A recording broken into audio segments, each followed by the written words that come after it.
नमस्कार, मैं हूं बाबूलाल यादव। आप देख रहे हैं चंपावत वॉइस। निकाय चुनाव की जंग है, ऐसे में हम बनबसा क्षेत्र में आए हैं। आज हम मौजूद हैं कांग्रेस की प्रदेश सचिव बिमला सजवान जी के आवास पर।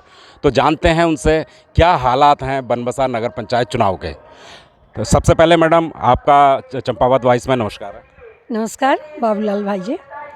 जैसा कि आज चुनाव की रणभेरी बज चुकी है और ये अंतिम पड़ाव पे है, मैं बड़े अफसोस के साथ कहना चाह रही हूँ, बनबसा नगर पंचायत बहुत छोटी सी नगर पंचायत है जिसमें 4 से 5 हज़ार के मतदाता हैं और हमारे सूबे के मुख्यमंत्री जी इस नगर पंचायत चुनाव में तीसरी या चौथी बार अपने प्रचार हेतु पधार चुके हैं। तो ये बड़ी अफसोस की बात है, जब इन्होंने मुख्यमंत्री ने अगर कुछ कार्य बनबसा के समस्याओं को देखा होता, कुछ जनहित में कार्य किए होते इन 3 सालों में, तो शायद आज उनको इतनी छोटी सी नगर पंचायत में आने की आवश्यकता नहीं होती।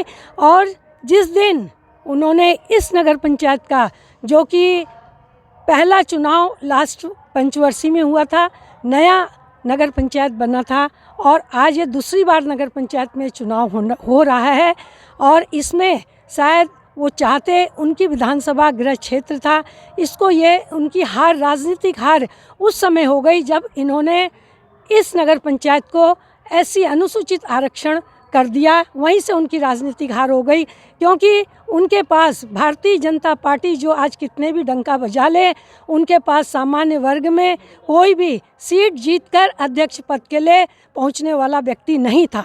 ऐसी में उनका ये मानना था, उनके कार्यकर्ताओं का ये मानना था कि हम ऐसी में हर जो भी परिवार है, नई नगर पंचायत थी, बहुत सीधे लोग थे, बहुत गरीब लोग थे, तो कार्यकर्ताओं का संदेश ये था अपने मुख्यमंत्री को, साहब आप जिसको भी टिकट देंगे, कोई भी ऐसी परिवार का आदमी आपके आगे सिर नहीं उठाएगा और हम निर्विरोध बना के लाएंगे। ऐसी उनकी मंशा थी, लेकिन आज वैसा नहीं हुआ। विजेंद्र कुमार जी हमारे कांग्रेस के प्रत्याशी हैं और जनता आज उनके झूठ को समझ चुकी है, उनके छल को समझ चुकी है। जब हमारा बनबसा पूरे बाढ़ से पीड़ित था, हर एक व्यापारी के दुकानों में पानी घुसा था, हर एक किसानों की फसल बह गई थी, हर एक गरीब मजदूरों के घर में जो 1-2 किलो राशन होता था भीगा था। तो मुख्यमंत्री हवाई सर्वे करते हैं, मुख्यमंत्री जगपुरा से आकर सीधे कार से NHPC जाके बैठते हैं, लेकिन हमारे जो व्यापारी बंधुओं के पीछे से कंधे पे हाथ रखने के लिए मुख्यमंत्री बाजार में नहीं खड़े हुए। वहीं मुख्यमंत्री की हार अपनी, उनकी राजनीतिक हार थी और आज आके उनको वोट की आवश्यकता है तो हाथ जोड़ के कह रहे हैं मुझे वोट दीजिए। ये बड़ी अफसोस की बात है। आज बनबसा तमाम समस्याओं से जूझ रहा। मैं पूरे अपने ज़िले की बात ना करके मैं छोटे से एक बनबसा की बात कर रही हूँ। स्वास्थ्य के नाम पे आप देखिए, हमारे यहाँ पे 10 बीघे में हॉस्पिटल बना हुआ है जो कांग्रेस की सरकार ने बनाया था, तो उसमें आज एक डॉक्टर तक नहीं है। महिला का भी डिलीवरी होती है, गर्भवती होकर हॉस्पिटल में आवश्यकता पड़ती है, लेडी डॉक्टर नहीं है। ऐसा मुख्यमंत्री का गृह क्षेत्र। शिक्षा में देखिए, बालिका इंटर कॉलेज, हमारे माननीय नारायण दत्त तिवारी जी ने एक मिसाल रखी थी, बालिका इंटर कॉलेज यहाँ पे खोलकर कांग्रेस की सरकार में।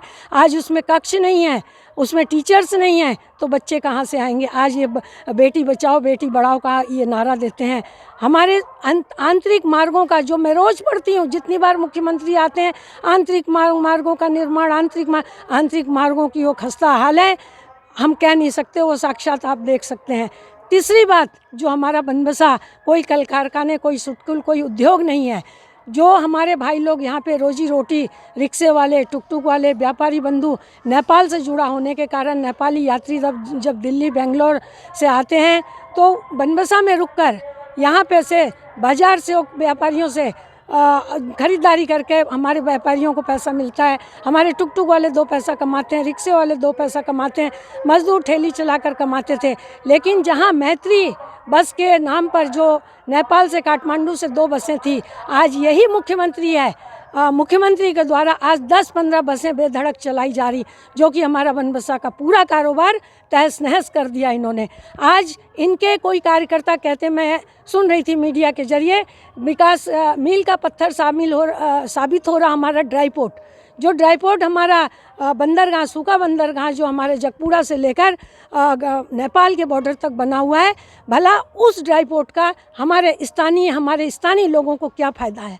मैं नहीं समझ पाई, वो बड़े डंके की चोट पे कह दे बनबसा को बेहतर लाभ मिलेगा, मैं उसमें नहीं समझ पाई कि उस ड्राई पोर्ट से जो हवाई उड़ान भर के गाड़ियाँ जो बाहर से आएंगी उस हाईवे से सीधा काठमांडू दौड़ेंगी, उससे हमारा बनबसा का क्या लाभ होगा। उससे जुड़े हुए हमारे 10-15 गाँव हैं जिनको इस सरकार में लिंक मार्ग जो वहाँ से जुड़ने वाली मार्ग देने का भी काम सरकार ने नहीं किया, तो हम लोगों को क्या फ़ायदा मिलेगा। आज बेरोजगारी के ये हाल है कि जनता त्रस्त है। जनता का कहना ये है कि हम लोग ऐसी सरकार के बार बार छलावे में नहीं आएंगे। आज इनका एक ही नारा है, रेखा लाओ, देश झोपड़ी बचाओ, बस्ती बचाओ।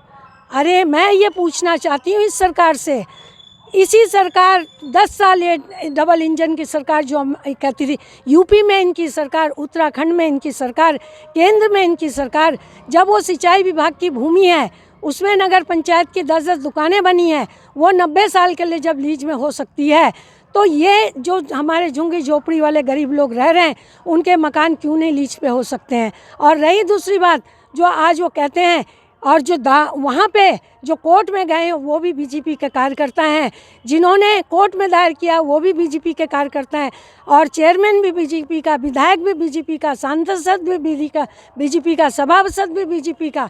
उसके बावजूद भी घसीट के लोगों से घरों से निकालकर चंदा लिया जा रहा था कि हमें चंदा दीजिए, हम कोर्ट से झोपड़पट्टी को बचाते हैं।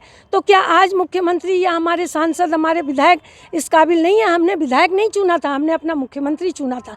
सब लोग में उत्साह था, चाहे कांग्रेस हो, चाहे भाजपा हो, चाहे सपा हो, हर लोगों के अंदर बड़ा उत्साह था कि मुख्यमंत्री हमारे क्षेत्र से आ रहे हैं। 92-95 वोटों से हमने मुख्यमंत्री को जिताया था। आज बड़ी अफसोस की बात है, जो हमारा रेलवे स्टेशन यहाँ पे एक ऐतिहासिक दृष्टिकोण से महत्वपूर्ण रेलवे स्टेशन, जो कि नेपाल से भी जुड़ा हुआ है और हमारे आर्मी पूरी एरिया यहाँ पे बसी हुई है, हमारा एक सामरिक दृष्टि से इतना महत्वपूर्ण बनबसा नगर बसा हुआ है, तो उधर पे ट्रेनें हमेशा रुकती थीं।